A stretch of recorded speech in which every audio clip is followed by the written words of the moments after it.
সভাপতি ও ভিসিটিদের পক্ষ থেকে একটা দাবিপত্র নিয়ে আজকে বিডিও অফিসে এসেছি। আমাদের মূল দাবির বিষয়গুলো, 1 নম্বর হচ্ছে আমাদের সমস্ত বকেয়া অবিলম্বে মিটিয়ে দিতে হবে। 2 নম্বর দাবি হচ্ছে আমাদের মেডিকেল লিভ ও মাতৃত্বকালীন সুবিধার আওতায় আনতে হবে। 3 নম্বর হচ্ছে আমাদের চুক্তিভিত্তিক কর্মীর মর্যাদা দিতে হবে এবং আমাদের সচিত্র পরিচয়পত্র প্রদান করতে হবে। 4 নম্বর হচ্ছে আমাদের পিএফ ও ইএসআই এর আওতাভুক্ত করতে হবে।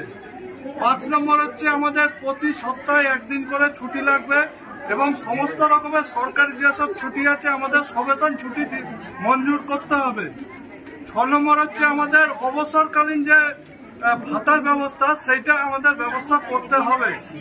7 নম্বর হচ্ছে আমাদের ডিবিটি সিস্টেমের মাধ্যমে প্রত্যেক মাসের মাইনে মাসে চালু করতে হবে। 8 নম্বর হচ্ছে অ্যাপে কাজ করার প্রয়োজনীয় মোবাইলটা সরকারকে দিতে হবে, কারণ আমরা প্রত্যেকেই গরিব ঘরের মানুষ, আমাদের ঘরের ফোন দিয়ে আমরা কাজ করতে পারছি না, ফোন খারাপ হয়ে যাচ্ছে। আর 2 নম্বর বিষয় হচ্ছে ওই ডিভাইসটা চালানোর জন্য সরকারকে আমাদের রিচার্জ করে দিতে হবে। মূলত এই দাবিগুলো নিয়ে আমরা বিডিও স্যার ও সভাপতি স্যারের কাছে এসেছি। আমরা আমাদের দাবিপত্র আজকে জমা করব সকলের পক্ষ থেকে।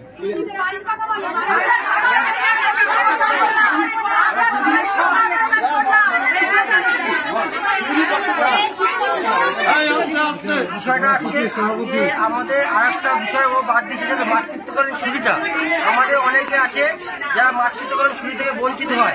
হ্যাঁ, সেই বিষয়টাও কিন্তু আমরা অ্যাড করছি। আর আমাদের দীর্ঘদিন যাবৎ আমরা পয়সা পাই না, মানে সাময়িক বকেয়া টাকাটা পাই না, সেটা যেন রেগুলারিটি হয় সেই জন্য কিন্তু আজকে আমাদের জমায়েত, এবং আমাদের জমায়েতকে সামনে রেখে আমরা স্যারকে শান্তিপূর্ণভাবে এইভাবে বিক্ষোভ প্রদর্শন করছি না, আমরা শান্তিপূর্ণভাবে স্যারকে ডেপুটেশন জমা দিতে এসেছি। আমাদের দাবিগুলো পত্র তারা নেমে পড়েছেন এবং শান্তিপূর্ণভাবে জমা দিতে যাচ্ছি। ধন্যবাদ সবাইকে এখানে জমায়েত করার জন্য এবং আমাদের সাহায্য করার জন্য। সবাইকে ধন্যবাদ।